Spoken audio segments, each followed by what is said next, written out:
Very distinguished colleagues, I'm Ahmed Lawan, I represent Yobe North Senatorial District. Mr. President, distinguished colleagues, Nigeria is at war. That's our reality. And in a situation like this, the leadership of the country needs every possible support from all citizens. It is also time for unity. And let me say, Mr. President, that our armed forces are doing their best. Senator Zam, approach the chair. They are doing their best with the little funds and resources available to them. Mr. President, very soon we will pass the budget for 2026. I will urge this Senate, and indeed the entire government, to ensure that we continue to improve on the resources available to our armed forces. And then we insist on value for money. Give them targets, set targets and timeframes. But we must continue to give them more and more resources and make them more accountable and transparent. Mr. President, this administration, since 2023, has continued to give more and more resources to the armed forces and other security agencies. And this is because the National Assembly has been supportive too, because we need to approve it before it is finally made available to the armed forces. We should do that, and I want us to remember that today we get more revenues into the coffers of the federal government of Nigeria, and indeed across the country, the states too. Why can't we invest more out of these revenues that accrue to us? Because the security of lives and property, everyone knows, is the fundamental reason why a government exists. And no investor, even a local domestic investor, will invest comfortably in a country where the security is compromised. Talk less of foreign direct investments. Mr. President, distinguished colleagues, we don't need to go to any part of the world to beg anybody to come to Nigeria to invest if we secure our country. Why? We are over 200 million. That's a huge and massive market for any product. And in fact, we excel everywhere in the world. Our challenges are within our country. Mr. President, distinguished colleagues, we can continue to buy arms and ammunition and platforms from other countries, but that is not the way to go in the long run. Because we bought the Super Tucanos.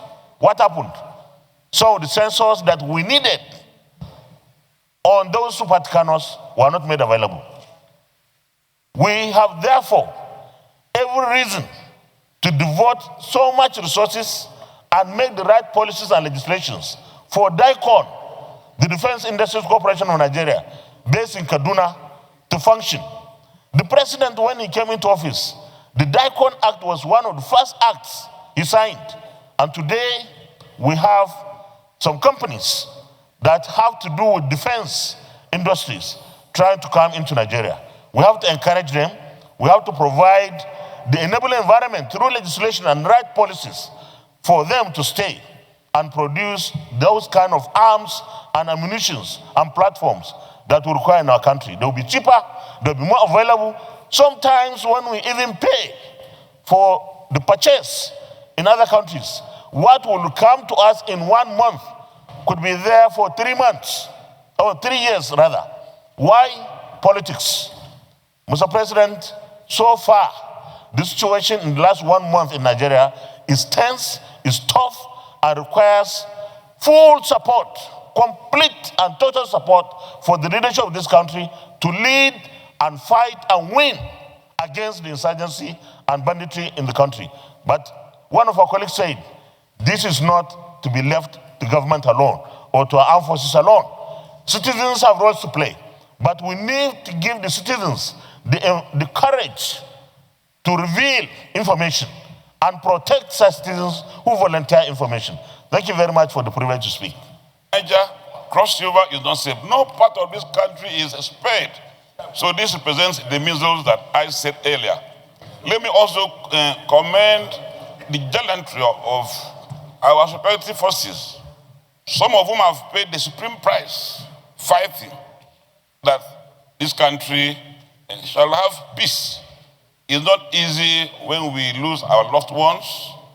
My heart bleeds when I read the report about the fatalities about some of our officers, some of whom were the finest that we can have as a country. But I think this incident persuades us to prioritize our security. I've always held the view that security should be everybody's concern and that we must all lead from the front. We must all lead from the front. We cannot leave security only to our security and forces, as it were. We must lead from the front. We must join hands. And that's what I've always said, so that Nigeria must emphasize policy and not politics. The missing link that we have as a country is that we emphasize politics over policy. And consistently I've been very clear that we should place emphasis on policy, not politics. So in respect of insecurity, I think there is a greater challenge for us as a collective to work together. And I wonder, in this age of technology, why are we having these setbacks? In this age of technology, why are we having these setbacks? And that brings me to the issue of arrest and prosecution. As a person, I don't see how death penalty, all these sanctions act as clear deterrence, as it were. A major mileage for us is to intensify the framework of arrest and prosecutions.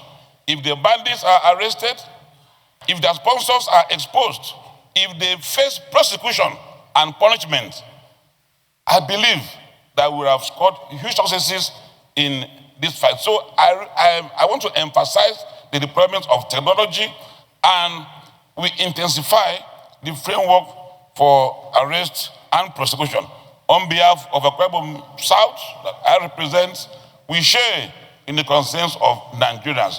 We salute that our president is leading from the front, but we challenge other Nigerians to join hands and also lead from the front. Let us not play politics with this very serious matter. Let us all join hands, because we have no country if insecurity lingers in this country. This is a proud country. This is a country that is hugely endowed. I thank you for this opportunity. Thank you.